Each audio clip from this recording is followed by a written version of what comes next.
Situasi situasi di perjalanan Berencang.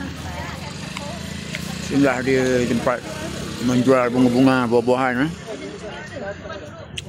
Berencang ni ada di Kementerian.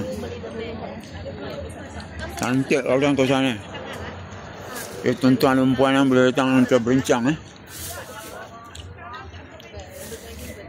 Sini nama tempat apa ni? Ni Fragrant Nursery. Fragrant Nursery. Oh. Ya, taman bunga ni. Yang Fragrant Nursery tu yang bunga-bunga banyak-banyak. Oh, ni atas ni. Ya. Sekejap kak ni kita masak sendiri. Tempat ini dinamakan Fragrant Nursery. Fragrant Nursery ni. Fragrant tu tak apa dragon ke. Tempat